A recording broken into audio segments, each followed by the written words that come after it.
Kita beriman dengan Rasul, apa tanggungjawab kita untuk mengekalkan iman kita kepada Rasul itu? Apa yang perlu ada pada kita untuk diterima Allah sebagai benar-benar orang yang beriman kepada Rasul? Ini yang kita nak baca malam ni ya. Apa yang patut ada pada kita ni? Setelah beriman dengan para Rasul dan dengan risalah yang mereka bawa, bukan setakat percaya Nabi Muhammad itu Rasul, kena beriman juga bahawa apa yang disabdakan oleh Rasul adalah benar dan wajib kita patuhi. Wa ma atakumur rasul fakhuzuh, kata Allah ya. Apa yang didatangkan kepada kamu oleh Rasul, maka hendaklah kamu ikut perintahnya. Wa ma nahakum anhu fantahu, dan apa yang dilarangkan kepada kamu darinya, hendaklah kamu hindarkan, hendaklah kamu elakkan ya, jangan buat. Itu kita beriman dia, bukan beriman dengan Rasul saja, beriman dengan apa yang diperkatakan oleh Rasul. Amantu bir Rasul wa bima qala Rasul. Beriman dengan Rasul dan beriman dengan apa saja yang didatangkan oleh Rasul. Ya, lebih-lebih lagi akhir zaman ni ada orang beriman dengan Rasul tapi tak beriman dengan apa yang disabdakan oleh Rasul. Dah ada gerakan anti apa? Anti hadis. Kita kena berhati-hati dalam zaman sekarang ni ya. Setelah beriman dengan para Rasul dan dengan risalah yang dibawa, yang mereka bawa ya, yang ada Rasul bawa risalah tu ada 4: Taurat, Injil, Zabur dan Al-Quran. Ya, Taurat wajib kita beriman ianya dari Allah, yang diberi kepada Nabi Musa AS. Zabur wajib kita beriman bahawa ia juga datang dari Allah Ta'ala, diberi kepada Nabi Daud. Injil juga wajib kita beriman bahawa ia dari Allah dan diberi kepada Nabi Isa AS.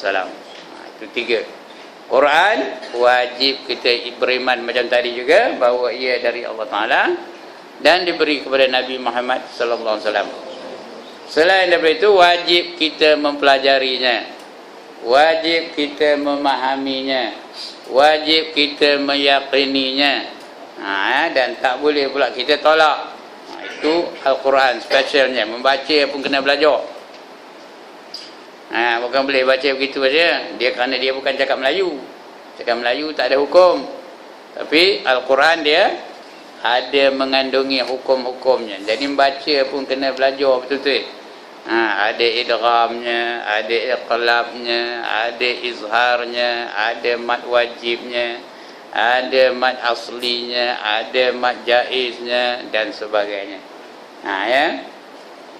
Cakap Melayu tak ngapa, lantaklah. Saya hendak ke Manjung. Ada apa itu cakap Melayu? Ada ke? Nun jumpa dengan jim apa? Manjung. Ada dengung, ada ke?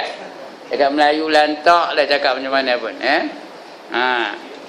nak sebut pasyur pun boleh, nak sebut pasir pun boleh, nak sebut pasyak pun boleh. Itu cakap Melayu. Tapi Al-Quran tak boleh, kena sebut mengikut tartilnya, mengikut hukum dia ya. Itu Al-Quranul Karim. Wajib dipelajari, wajib difahami, wajib diamalkan, wajib dikembangkan, dan wajib diperjuangkan. Itu Al-Quranul Karim. Yang lain tu hanya kita wajib beriman sahaja. Tak payahlah esok nak pergi ke Jerusalem. Mengapa? Nak pergi belajar Injil. Jangan, tak payah. Susah kata. Ya, Quran pun tak habis belajarnya.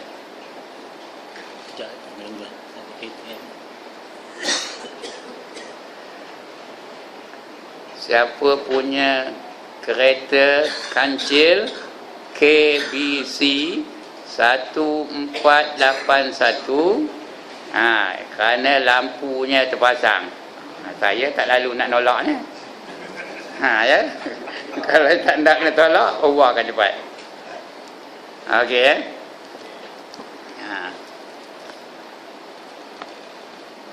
Setelah beriman dengan para rasul dan dengan risalah yang mereka bawa, wajib pula kita membenarkan mereka. Membenarkan rasul-rasul tu, terima semua. Bukan macam orang Yahudi, bukan macam orang Nasrani. Orang Yahudi hanya menerima rasul tu setakat Nabi Musa AS. Orang Nasrani, mereka menerima rasul hanya setakat Nabi Isa AS. Mereka menolak Nabi Muhammad. Ya, orang Yahudi menolak Nabi Isa dan juga Nabi Muhammad. Kita semua terima. Ya, tidak ada beza antara satu rasul dengan satu rasul yang lain. Jadi wajib kita membenarkan mereka dan tidak membezakan di antara mereka. Barang siapa membeza-bezakan di antara rasul atau Allah, umpamanya beriman dengan sebahagian rasul dan mengingkari sebahagian yang lain, beriman kepada semua rasul kecuali Nabi Isa umpamanya, dan beriman dengan semua rasul kecuali dengan Nabi Musa, itu tak beriman, ya. Beriman dengan rasul tapi tak beriman dengan Nabi Muhammad, itu orang kafir tu, ya. Tak boleh. Kita beriman dengan semua rasul. Asal ada sebut dalam Quran tu, beriman dengan semua rasul-rasul yang ada tu, ya. Ya. Atau membenarkan sebahagian mereka dan mendustakan sebahagian yang lain, ia termasuk dalam golongan orang-orang kafir dengan nas Al-Quran. Firman Allah, innal ladzina yakfuruna billahi wa rusulih wa yuriduna an yufarriqu bainallah wa rusulihi wa yaquluna nu'minu bi ba'dhin wa nakfuru bi ba'd wa yuriduna an yattakhidhu baina zalika sabila. Surah An-Nisa, ya. Sesungguhnya orang-orang yang kafir, orang kafir kepada Allah dan rasulnya, dan bermaksud membezakan atau memperbezakan di antara Allah dan rasulnya, serta mengatakan kami beriman kepada setengah rasul itu dan kami ingkarkan setengah yang lain, serta bermaksud dengan perkataan itu mengambil jalan lain, tak nak ikut jalan rasul. Mengambil jalan lain di antara yang demikian, iaitu iman ataupun kufur. Dia tak nak ikut apa yang diajar oleh rasul, dia ikut jalan lain daripada jalan yang diajar kepadanya oleh rasul-rasul. Jadi orang itu adalah orang kafir. Itu tanda orang kafir tu, kan, ya. Sesungguhnya orang-orang kafir itu apa dia? Kafir kepada Allah dan rasulnya ialah dia maksud membezakan di antara Allah dan rasul, serta mengatakan kami beriman kepada setengah rasul dan kami ingkarkan setengah yang lain. Yang ini aku percaya, yang ini aku tak percaya. Itu sifat orang kafir itu. Kalau kita pun sifat kafir itu, maka kita pun kafir jugalah, ya.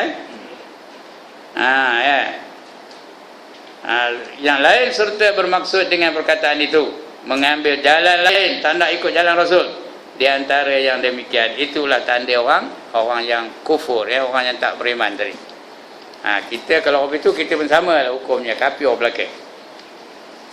Juga wajib kita beriman bahawa setiap orang rasul yang diutuskan Allah itu berperanan, berperanan telah menunaikan amanah dan menyampaikan risalah dengan sebaik-baik penyampaian, serta menerangkan risalah itu dengan sejelas-jelasnya. Kerana itu wajib kita mentaati rasul dan tidak menyalahi perintahnya, kerana taat kepada mereka berarti taat kepada Allah. Kita taat kepada Allah, tandanya apa? Kita taat kepada rasul. Lebih-lebih kita lah, kita taat kepada Nabi Muhammad sallallahu alaihi wasallam. Itu tanda kita taat kepada Allah.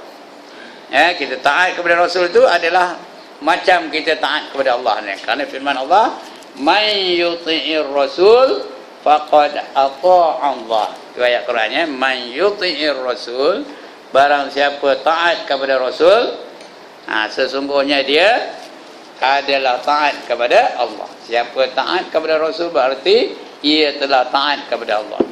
Begitu juga sebaliknya, siapa yang engkar dengan rasul, artinya dia engkar dengan Allah Ta'ala. Lagi pun firman Allah Ta'ala, wa ma arsalna min rasulin illa liyuta'a biiznillah. dan kami tidak utuskan mana-mana rasul melainkan seperti ditaati dengan keizinan daripada Allah. Ya, kita nak taat rasul pun dengan izin Allah baru boleh kita taat kepada rasul. Kalau tidak, tak dapat juga kita nak taat kepada rasul. Apa saja yang kita buat tu semua dengan izin Allah Taala. Tuan-tuan boleh datang pun dengan izin Allah Taala. Kalau tidak, tak boleh nak datang. Saya pun boleh datang ni dengan izin Allah Taala. Boleh ngajar pun dengan izin Allah Taala juga. Kalau tidak, tak boleh nak ngajar pun. Ya, kerana apa saja yang kita buat adalah dengan izin Allah Taala. Kita juga wajib beriktikad. Beriktikad nak katanya percaya, tak longgor-longgor kepercayaan kita, tak jatuh-jatuh, tak luruh-luruh, tak tanggai-tanggai. Itu kata iktikad. Tersimpul. Tahu tersimpul? Simpul mati. Ya. Terkunci, terkancing. Itu katanya beriktikad. Bukan sahaja percaya. Percaya dia boleh turun, boleh naik. Boleh bertambah, boleh berkurangan. Tapi iktikad ni dia tidak berkurangan. Tambah tak apa. Ya, itu maknanya yang beriktikad, pegang betul-betul. Sebab kita ngaji ni ngaji akidah, bukannya ngaji iman. Iman boleh bertambah, boleh berkurangan. Ya, apa ni? Yazid wa yanqus. Boleh bertambah, boleh berkurangan.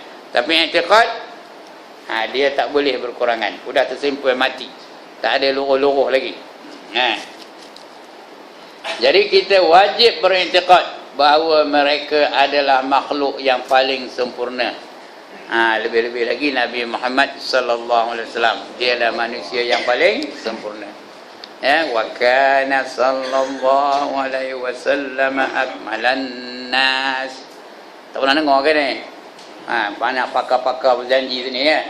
Wa kana sallallahu alaihi wasallam akmalan nas zazatin wa sifatin wa khuluqin saniyah. Tak pernah dengar kan? Dalam surah Al-Janji, bila orang nak meraban mesti baca itu dulu. Adalah Nabi Muhammad sallallahu alaihi wasallam itu adalah yang paling sempurna, sama ada zatnya ataupun sifatnya ataupun akhlaknya yang paling sempurna. Itu Nabi itu semua sempurna. Ya. Pasal apa? Dia nak menyeru manusia. Kalau manusia tak tertarik dengan dia, ya, macam mana dia nak menyeru manusia? Ya, kalau Herod bibirnya, macam mana dia nak ngajar orang? Faham tak kalau dia macam pendakwah jugalah. Kalau Herod biar tuan-tuan ikutlah saja, mau ikut saja. Ada orang ikut tak? Ada orang ikut? Itu sebab Nabi Muhammad tu orang yang paling sempurna, orang yang paling handsome. Ya. Dalam sejarah orang yang paling handsome ialah Nabi Allah Yusuf. Tapi Nabi Muhammad itu sebenarnya sama handsome dengan Nabi Yusuf. Itu Nabi Muhammad. Dalam sejarah juga orang yang paling merdu suaranya ialah Nabi apa? Nabi Daud. Ya, tetapi Nabi Muhammad suaranya 70 kali ganda lebih merdu daripada suara Nabi Yusuf. Cuma diwar-warkan Nabi Yusuf tu memiliki suara yang paling baik, paling merdu. Tapi sebenarnya Nabi Muhammad lebih merdu suaranya daripada Nabi Yusuf dan Nabi Daud. Begitulah Nabi Muhammad tu paling sempurna orangnya. Sebab itu kita kena taat kepada apa perintahnya. Kerana Allah jadikan dia manusia yang paling sempurna, baik dari segi ilmu maupun dari segi amalan. Ya. Mereka adalah orang yang paling mulia kepribadiannya. Nabi Muhammad tu sebelum dilantik menjadi Rasul, menjadi Nabi lagi dah terkenal dengan kejujurannya, keikhlasannya, sampai dia diberi gelaran apa? Al-Amin, orang yang sangat amanah. Itu yang bagi gelaran tu bukan orang Islam. Masa itu mereka kafir lagi. Mereka tak panggil Muhammad, mereka kata Al-Amin, orang yang paling amanah. Menandakan Nabi Muhammad tu orang yang paling mulia orangnya ketika dia remaja lagi menjadi orang yang mulia. Sebab itu disuruh dia menyelesaikan masalah yang timbul setelah nak apa? Nak membina semula Kaabah. Dia jadi hakimnya. Bila masuk dia, Al-Amin dah masuk, mari kita suruh dia menyelesaikan masalah kita. Dia dah nak perang tu, udah ngeluar, udah nyabut pedang. Masing-masing mengatakan apa? Mereka lah yang layak meletakkan Hajar Aswad di tempat yang sebenarnya. Kerana orang Arab ni macam kita juga lah, orang Melayu berpuak-puak. Jadi puak ini katakan puak aku lah yang paling layak, puak ini kata puak aku lah yang paling layak. Kata puak ini aku lah yang paling layak. Udah bergaduh masing-masing. Macam kita jugalah, orang Jawa kata orang Jawa yang paling layak, orang Banjar kata orang Banjar yang paling layak, orang Rawa kata orang Rawa yang paling layak, orang Kampung Gajah kata orang Kampung Gajah yang paling layak. Tahu orang Kampung Gajah kenal? Macam itulah kita ni. Bangga dengan puak kita, semua pertahankan puak. Orang Arab semua itu juga macam tu, masing-masing nak meletakkan Hajar Aswad tu di tempat yang sebenarnya, sampai nak bergaduh, nak berperang. Masuk Nabi Muhammad, kata dia, ini Al-Amin dah masuk, mari suruh dia jadi hakim supaya dia menyelesaikan masalah kita. Dia mencerita kepada Nabi Muhammad, masalah dia ni, nak meletakkan Hajar Aswad tu siapa? Nabi Muhammad pun bentang sorbannya, letakkannya Hajar Aswad tu di tengah-tengah sorban tu, betul? Dia suruh wakil tiap-tiap satu kabilah tu mengangkat sorban tu. Orang ni bucu ini, orang ni jalan ini, orang ni semua ada bahagian. Maka sama-sama mengangkat, 1, 2, 3, angkat. Nabi Muhammad ambil dari bawah, pegang Hajar Aswad tu, letak dia di tempat yang sebenarnya. Semua puas hati dengan pengadilan dari Nabi Muhammad sallallahu alaihi wasallam. Orang lain tak terfikir pun. Sebab orang Arab pasal itu bukan bingung-bingung tahu. Mereka otaknya bagus, cergas, tapi mereka pun tak terfikir. Menandakan sifat kepimpinan Nabi Muhammad itu terserlah daripada semasa remaja lagi, semasa kecil lagi terserlahnya, itu dia. Jadi dia sempurna. Dia tidak terdiri daripada orang yang tak berakal, tak ada. Begitu juga rasul-rasul yang lain. Mereka adalah orang yang paling mulia kepribadiannya. Allah mengutamakan mereka dengan apa keistimewaan yang tidak tercapai oleh seorang lain pun. Orang lain tak boleh tercapai, tapi mereka boleh. Allah telah menjaga dan membersihkan mereka daripada dosa-dosa besar dan dosa-dosa kecil. Mereka tu maksum. Apa arti maksum? Terpelihara daripada dosa-dosa, dosa besar ataupun dosa kecil, terpelihara. Allah yang pelihara. Itu sebab kita tak pernah dengar lah dalam sejarah Nabi mencuri. Ada ke? Ada tak Nabi mencuri? Ada tak Nabi merompak? Ada tak Nabi berzina? Ada tak Nabi karaoke? Ada? Ada Nabi minum arak? Tak ada. Mereka terpelihara daripada melakukan sebarang dosa, sama ada dosa kecil ataupun dosa besar. Lebih lagi dosa besar. Lebih lagi Nabi Muhammad yang makruh pun tak pernah dia buatnya. Yang tidak aula pun dia tak buat. Ada pun dia buat sekali-sekala tu bukan makna dia sengaja nak buat yang tak aula. Nak ngabur pada kita benda tu tak ada haram, boleh kita lakukan, cuma tidak aula saja. Seperti minum berdiri, Nabi Muhammad ada pernah minum diri. Bukan makna suruh kita lepas ni minum diri ajalah, bukan. Nak ngaburkan pada kita minum diri itu bukan haram, tidak haram. Bukan pula utama, kerana Nabi Muhammad tu yang selalunya dia minum duduk, makan duduk. Tak ada pula berdiri. Tak ada pula tuang botol tu ngong dari atas, tak ada. Tapi ada buat sekali tu untuk menunjukkan kepada kita bahawa minum berdiri itu bukannya haram, bukannya benda yang dilarang sungguh-sungguh oleh Allah Subhanahu Wa Taala, tapi tidak aula. Begitulah contoh yang diberi kepada kita oleh nabi-nabi dan rasul-rasul. Lebih lagi Nabi Muhammad sallallahu alaihi wasallam. Kadang-kadang berlaku kesalahan dan kesilapan daripada mereka, tetapi itu merupakan kesilapan yang kecil berbanding dengan ketinggian pangkat yang diberi kepada mereka. Seperti kesilapan Nabi Adam AS ketika memakan buah kayu dalam keadaan terlupa. Ya, dia makan buah yang dilarang. Ya, kita panggil buah tu buah apa? Buah khuldi. Sebenarnya buah khuldi itu gelaran yang diberi oleh iblis, bukan nama betul buah khuldi tu. Iblis yang menggelorkan buah tu buah khuldi. Ya, Allah tak sebut pun nama buah-buah apa. Ya, buah kayu saja ya. Wala taqraba hazihi syajarah fatakuna minaz zalimin, kata Allah ya. Jangan kamu hampir dengan ini pokok, tak sebut pokok khuldi. Ini pokok. Nanti kamu berdua jadi golongan orang-orang yang zalim. Ya. Iblis yang ngaburkan, kamu tahu dah ada pokok ni pokok apa, kata iblis. Entah mana aku tahu, kata Adam. Inilah pokok namanya pokok khuldi. Tahukah kamu mengapa Allah larang kamu tak usah makan pokok ini, buah ini? Kerana kata dia, kalau kamu makan buah ini, kamu akan kekal dalam syurga, katanya. Ya ke? Kata dia. Maka Adam tak percaya. Tak percaya Adam, tak nak makan. Dipujuknya Hawa. Dipujuknya Hawa. Hawa. Ngapa? Kata Hawa. Kamu tahu tak nama pokok ni? Entah, mana ayah tahu, kata Hawa. Inilah dia pokok khuldi, katanya. Kalau kamu makan buahnya, kamu akan kekal dalam syurga.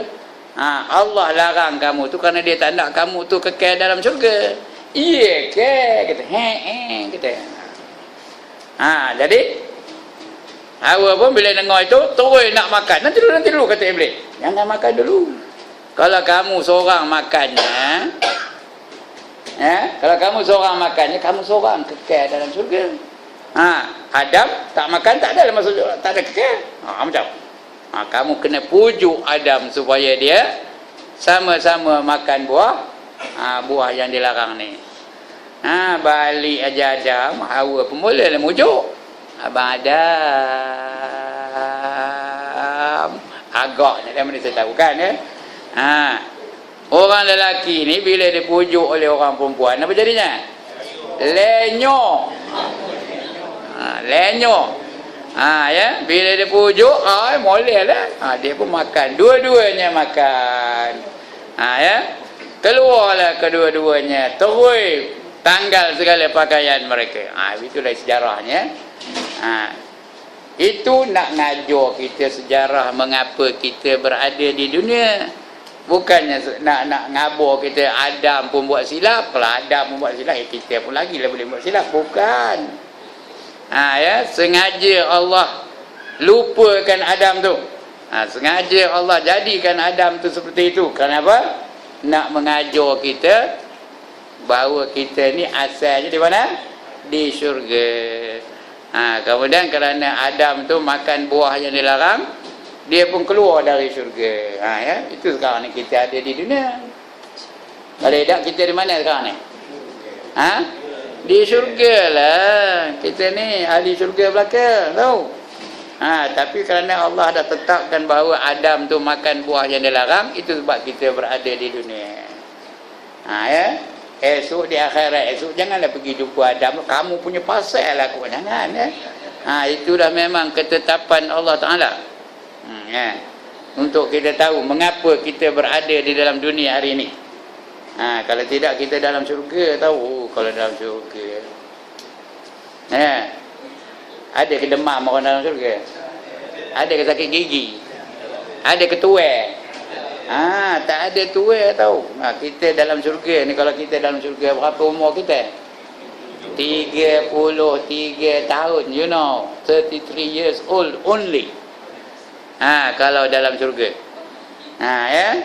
Kerana 33 tahun tu umur kemuncak ketampanan lelaki, umur 33 tahun. Kalau dah 40, itu tak ada lah. Dah berkedut. Jadi kemuncak ketampanan lelaki umur 33 tahun. Orang perempuan? Berapa? 17, 18. Begitulah sekitar itu ya. Tak sebutnya tapi belasan tahun. Itu dia kemuncak kejelitaan wanita. Kalau dah umur 50 macam udah JB. Sebab itu dalam syurga tak ada orang JB. Tak ada orang yang tua. Dia tak tua-tua, dia macam itu aja umurnya. Ya. Sampai bila tak pun terhenti, forever and ever and ever and ever and ever and ever. Macam itulah umurnya, ya. Itu dia sebab Allah nak bagi tahu kita sejarah mengapa kita berada di dunia hari ini. Ya, dilupakannya Adam tu. Bukan Adam sengaja nak melanggar perintah Allah, tak ada, ya.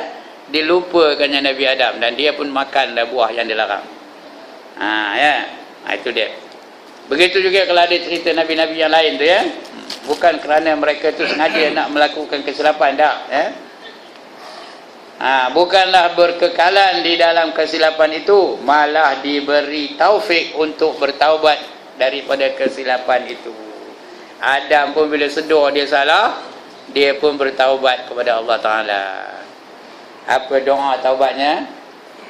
Rabbana zalamna anfusana. Lagi? Wa illam taghfir lana wa tarhamna lanakunanna minal khasirin. Ya Rabbana, wahai Tuhan kami, zalamna anfusana, kami menzalimi diri kami sendiri. Wa illam taghfir lana, sekiranya kamu tak ampunkan kami, wa tarhamna, dan kamu tidak beri kami rahmat, lanakunanna minal khasirin, jadilah kami dari golongan orang yang rugi. Itu doa Nabi Adam. Kalau baca Qisasul Anbiya, ya, kalau kita baca dah, tapi Qisasul Anbiya itu bukan semuanya fakta-fakta yang boleh kita ambil, tapi salah satu itu kalau kita baca kisah itu 200 tahun Nabi Adam berdoa kepada Allah, minta ampun 200 tahun, tahu? Bukan 2 hari, 200 tahun minta ampun. Akhirnya diampunkan oleh Allah. Pada hari apa diampunkan oleh Allah? Kuis perdana malam ni. Pada hari apa? Pada hari Jumaat. Pada hari Ashura. Tahu Ashura? Berapa bulan berapa? 10 hari bulan Muharram. Hari itulah diampunkan oleh Allah akan dosa Nabi Adam. Hari Jumaat tu betul tu. Tapi hari Ashura, ya. Itulah kalau ikut Qasasul Anbiya itulah, ya. Lagi seperti kesilapan Nabi Adam alaihissalam, ya.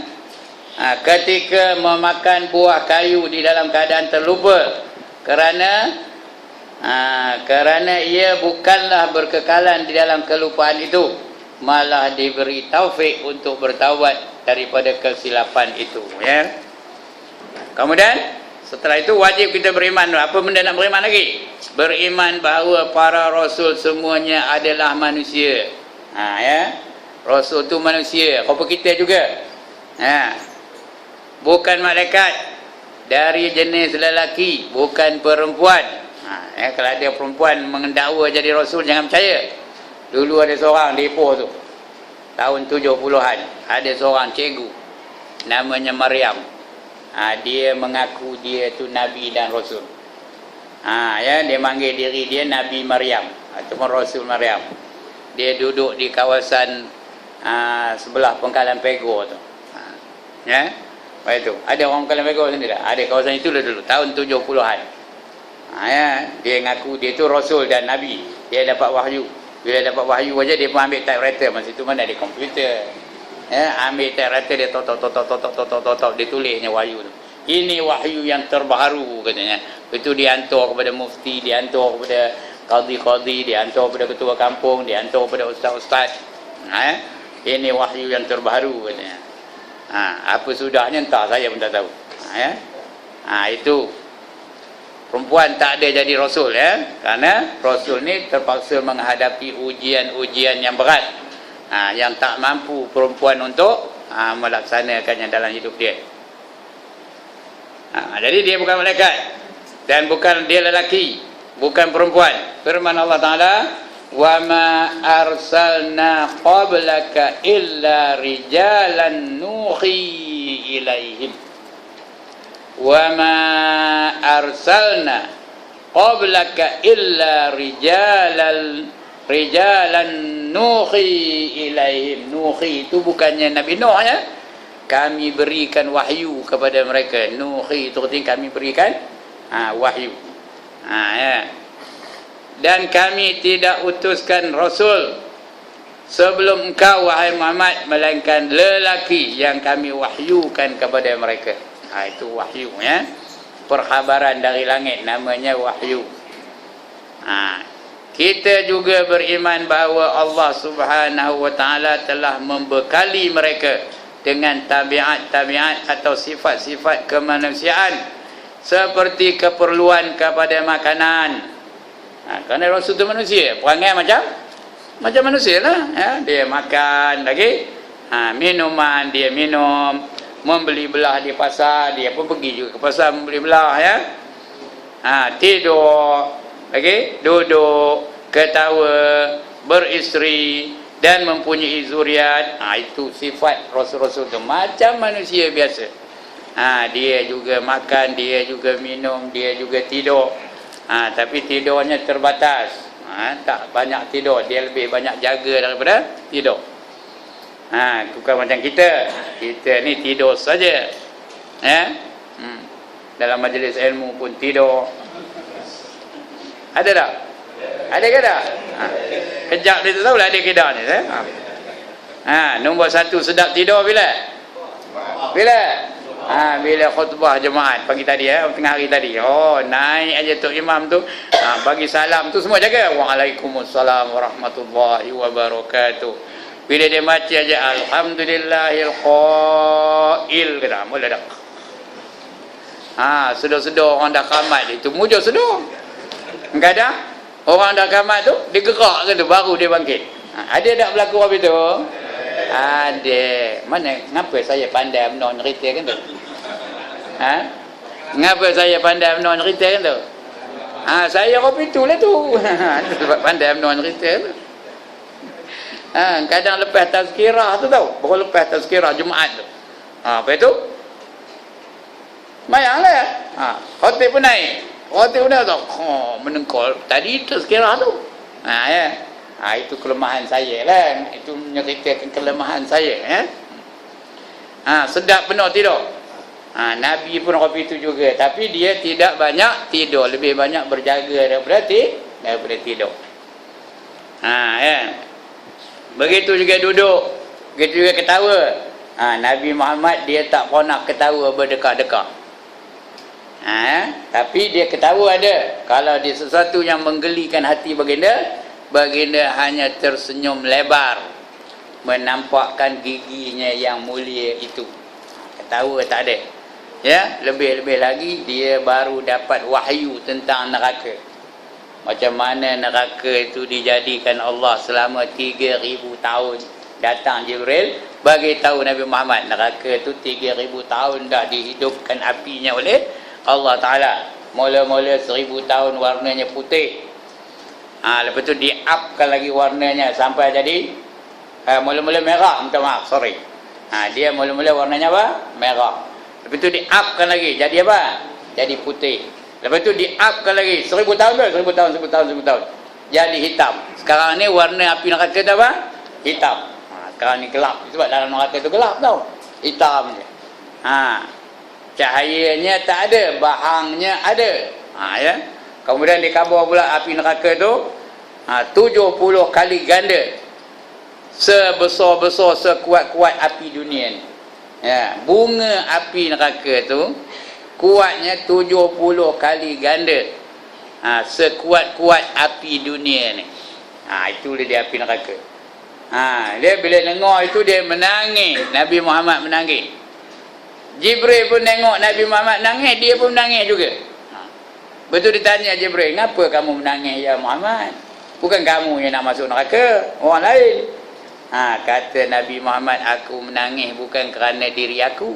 Aku menangis kerana umat aku nanti akan dimasukkan ke dalam neraka." Yang kamu ngapa pula nangis? Kata Nabi Muhammad nanya Jibril. Aku menangis kerana aku lihat kamu menangis, aku menangis lah. Macam kita juga. Ya. Tengah semayang tu, hendaknya tu imamnya Abdul Rahman Sudais. Kenal? Ada pernah dengar nama Abdul Rahman Sudais? Dia baca ayat-ayat tentang azab tu, dia menangis tu. Tengah semayang tu menangis. Orang lain pun menangis je. Pasal apa? Bukan dia faham apa baca tu, dia menangis kerana tu imam tu menangis. Dia ngikut tu imam menangis, dia menangis lah. Ya. Itu kita. Tapi Jibril dia menangis kerana melihat Nabi Muhammad menangis. Bila balik dari menangis tu, Nabi Muhammad tak pernah lagi ketawa. Berdekah-dekah tak ada. Bila dia balik berjumpa dengan sekumpulan pemuda, sedang ketawa berdekah-dekah, kak. Dia pergi jumpa pemuda itu. Apa kata baginda? Lau ta'lamu nama a'lam la dhahiktum qalila wa la bakaitum katsira. Kata Nabi, ya. Apa katanya? Kalau kamu tahulah apa yang aku tahu tentang neraka, nescaya kamu akan banyak menangis dan sedikit ketawa. Kita hari ini banyak ketawa, tak pernah menangis. Kalau ada pun sekali-sekali lah, kalau hilang duit menangis lah agaknya, ya. Hilang tokar menangis lah. Kalau hilang tak pernah menangis. Ketawa manjang aja. Nengok apa, pendekar bujang lapuk ketawa kak. Nengok apa, nengok musang berjanggut ketawa kak. Nengok Mr. Bean ketawa kak. Ya. Nengok apa lagi? Nengok Madu 3 kak. Ketawa manjang aja. Nengok Maharaja Lawak lagi ketawa kak. Ya. Sikit benar menangis kita ni. Tapi Nabi dia sentiasa menangis. Dan orang yang istiqamah menangis tiap-tiap malam, bangun dan menangis, bermanja-manjaan dengan Allah, bermesra-mesraan dengan Allah, itulah dia orang yang dijamin dapat naungan arasy di hari yang tidak ada naungan melainkan naungan arasy Allah Ta'ala. Salah satu dari 7 golongan, ini orangnya. Sentiasa tiap-tiap malam bangun menangis dengan Allah Subhanahu Wa Ta'ala, merintih-rintih kepada Allah Subhanahu Wa Ta'ala. Ya. Tapi nak istiqamah, nak tiap malam, bukan sekali-sekala. Ya, sekali-sekala tak masuk tau. Setahun sekali ada Qiyamul Lail, dia pun malam tu menangis. Kerana tekongnya tu pandai. Tekongnya tu pandai apa? Pandai mengolah. Dia pun menangis. Esok paginya pukul 8 lebih, apa buatnya? Dah gelak ketawa. Gelak. Kenapa? Ngadap roti canai.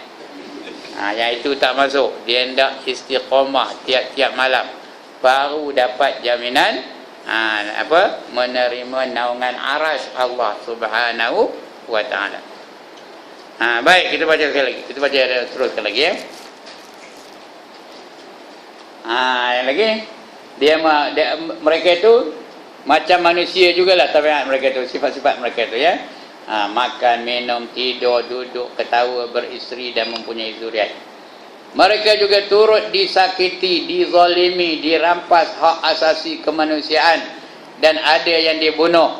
Mereka sakit, demam, mati dan lain-lain sifat kemanusiaan yang tidak membawa kekurangan dan kerendahan martabat mereka yang tinggi di kalangan makhluk Allah Ta'ala. Mereka sakit juga, tapi tak ada pula sampai herut bibir tu. Demam juga, tapi tak adalah sampai bersopak-sopak, tak ada, ya. Sampai geni orang tengoknya, tak ada. Kerana mereka tu memerlukan kewibawaan, memerlukan keluarnya, memerlukan nak sebut pun, apa nama perkataannya, kewibawaan satu ni, saya nak sebut satu, dah lupa dia modern.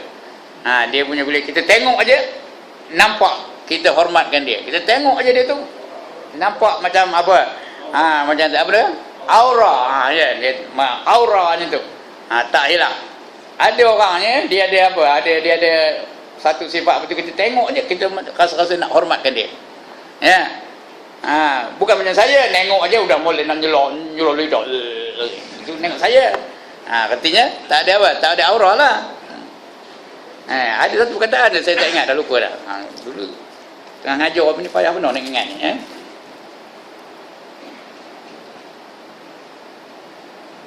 Mana dia? Kita dapati banyak nas-nas Al-Quran yang membuktikan demikian. Nas tu artinya keterangan-keterangan Al-Quran, membuktikan bahawa Nabi itu macam manusia biasa, tapi tidak menjatuhkan martabat mereka.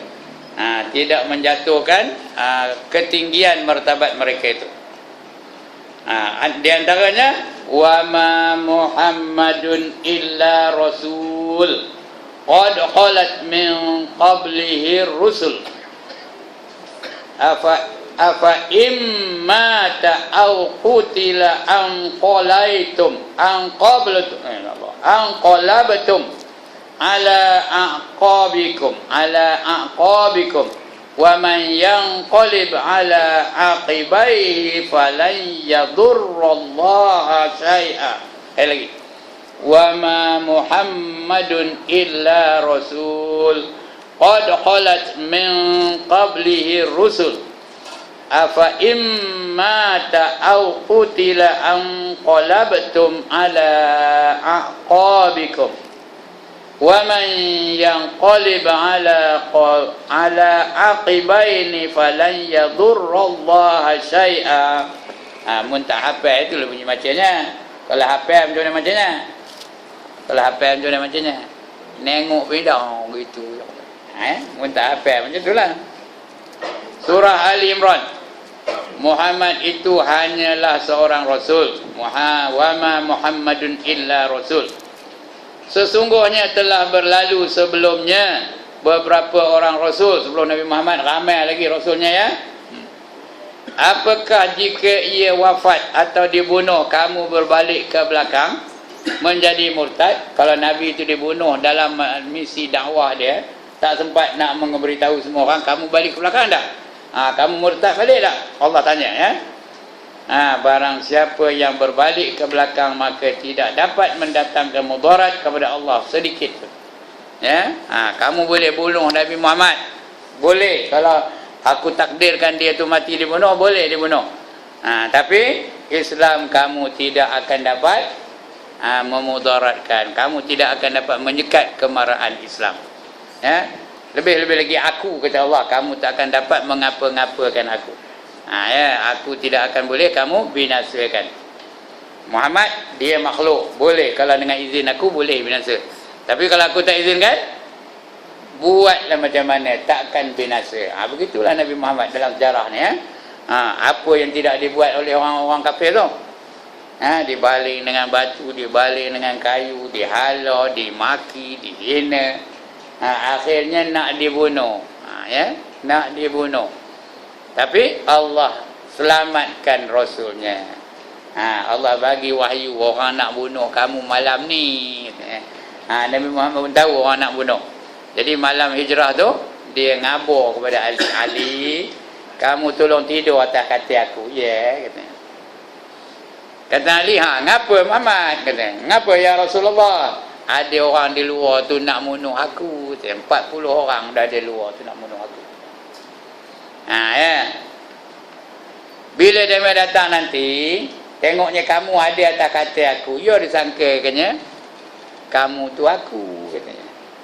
Dengar itu kata Ali, baik ya Rasulullah, aku akan patuh, sami'na wa ata'na, kata dia Ali. Ya. Dah lama lepas itu ditanya orang kepada Ali, ngapa kamu bingung benar Ali? Sampai menurut aja apa dia kehendak Nabi Muhammad tu. Pasal apa? Kalau kamu mati malam tu juga habis gitu je kamu kata. Apa jawab Ali? Kalau aku mati malam itu, hanya Ali sahaja yang mati. Islam tetap akan berkembang terus. Tapi kalau Nabi Muhammad dibunuh mereka malam itu, Islam akan terhenti sehingga malam itu saja. Takkan dapat berkembang, kerana yang membawa Islam tu ialah Nabi Muhammad. Tengok minda Ali tu melampaui zaman dia, ya. Sebab itu Islam tu berkembang ke kita. Sebab dia tidak habis pada malam itu. Itu sebab kita ni sekarang ni Islam. Kalau tidak entahlah, ya. Kalau tidak kita ni apa agama kita? Apa agama kita? Hindu. Mujur lah, ya. Kalau tidak kita ni Hindu lah. Yang ngajar kejap ni namanya apa? Govinda Raju. Ya. Tuan-tuan ni apa namanya? Ada yang Maniam, ada yang Param, apa namanya? Govindan, ada yang namanya Krishnan, ada yang namanya Sami. Macam-macam, ya. Mujurlah Nabi Muhammad tak terbunuh pada malam itu. Baik tuan-tuan, sikit lagi, ya. Ya, ayat Quran tadi, ya. Muhammad itu hanya seorang rasul, sesungguhnya telah berlalu sebelumnya beberapa orang rasul. Adakah jika ia wafat atau dibunuh, kamu berbalik ke belakang menjadi murtad? Barang siapa yang berbalik ke belakang, iaitu menjadi murtad, maka tidak dapat mendatangkan mudarat kepada Allah sedikit pun. Allah tak ada apa mudaratnya, ya. Lantaklah kamu murtad pun. Tak ada pula jatuh standard Tuhan, tidak, ya. Lagi firman Allah Ta'ala, wa ma arsalna qablaka minal mursalin illa innahum la ya'kuluna ta'ama wa yamshuna fil aswaq. Dan kami sekali-kali tidak mengutus rasul-rasul sebelum kamu, melainkan mereka memakan dan berjalan-jalan di pasar. Maknanya semua rasul-rasul sebelum kamu itu adalah manusia biasa. Mereka juga makan, mereka juga berjalan-jalan di pasar, mereka juga membeli belah, mereka juga ketawa dan sebagainya. Ini bukti bahawa rasul yang Allah lantik itu semua dari kalangan manusia, bukan dari kalangan binatang, bukan dari kalangan jin, bukan dari kalangan malaikat. Lagi dalilnya lagi, walaqad arsalna rusulam min qablika wa ja'alna lahum azwajan wa dzurriyyah. Dan sesungguhnya kami telah mengutus beberapa orang rasul sebelum kamu, wahai Muhammad, dan kami memberikan kepada mereka isteri-isteri dan keturunan. Nabi Muhammad ada berapa isterinya semua? Berapa semua isterinya? 11 semuanya, ya. Tapi dalam satu masa dia pakai isteri itu 9 orang. Tapi isteri dia 11 semuanya. Tapi dia hanya berpoligami setelah meninggal dunianya Siti Khadijah. Dah meninggal dunia baru dia kahwin banyak lepas satu, ya. Jadi macam orang lah, macam manusia biasa. Ya. Beristeri dan beranak, ya. Ada zuriat betul. Dan lagi firman Allah Ta'ala, mal masihu ibnu Maryam illa rasul qad khalat min qablihi rusul wa ummuhu siddiqah kana ya'kulani ta'am. Al-Masih iaitu Nabi Isa, gelaran pada Nabi Isa ialah Al-Masih, putra Maryam, ibnu Maryam, ya. Al-Masih ibnu Maryam. Ya, illa rasul, dia itu tak ada lain melainkan rasul, bukannya anak Tuhan. Bukan macam orang Kristian mengatakan Nabi Isa itu anak Tuhan. Dia tak ada lain, dia hanya rasul saja. Illa rasul qad khalat min qablihi rusul, ya. Yang sesungguhnya telah berlalu sebelumnya beberapa orang rasul. Sebelum Nabi Isa itu ada lagi rasul, Nabi Musa, Nabi Ibrahim, Nabi Nuh dan sebagainya, rasul-rasul belakang tu, ya. Dan ibunya seorang yang sangat benar. Ibunya tu orang suci, orang-orang yang tidak cemar, ya. Bukannya seperti mana yang disangkakan ibunya tu. Kerana dia bukan pernah berzina pun tak ada. Ya. Tapi orang Kristian ada mazhab Kristian yang menuduh Maryam tu berzina pun ada. Padahal mereka Kristian. Mereka menuduh Maryam tu berzina. Tu ada mazhabnya tu, kan. Sedangkan Allah sudah mensucikan Maryam tu. Ya, dia tu benar. Ya. Wa ummuhu siddiqah. Mak kamu tu adalah orang yang suci, ya, siddiqah, orang yang benar. Ya. Kedua-duanya adalah memakan makanan, ya. Maryam pun makan, Nabi Isa pun makan, ya. Itu dalil bahawa nabi-nabi sebelum Nabi Muhammad itu juga adalah manusia-manusia biasa yang Allah utuskan ke dunia ni untuk menyeru manusia supaya menyembah Allah dan menjauhi taghut. Ya, semua nabi-nabi itu misinya atau mesejnya satu aja. An-ni'budullah wajtanibut taghut. An-ni'budullah, sembahlah kamu akan Allah dan jauhilah kamu akan taghut, ya. Itu dia misinya. Ya. Baik, akan datang kita akan baca seterusnya. Ini cukup setakat itu, ya. Nanti kita baca walakinni asumu wa uftir wa usalli wa arqudu wa atazawwajun nisa. Itu akan datang kita baca insya-Allah, ya. Sekian dulu untuk malam ini. 29 dah pun. Ada masalah? Tak ada. Ada soalan? Ada bangkangan? Tak ada. Ada saranan? Ada cadangan? Tak ada juga. Ada kenenan. Tahu kenenan? Nak kenen?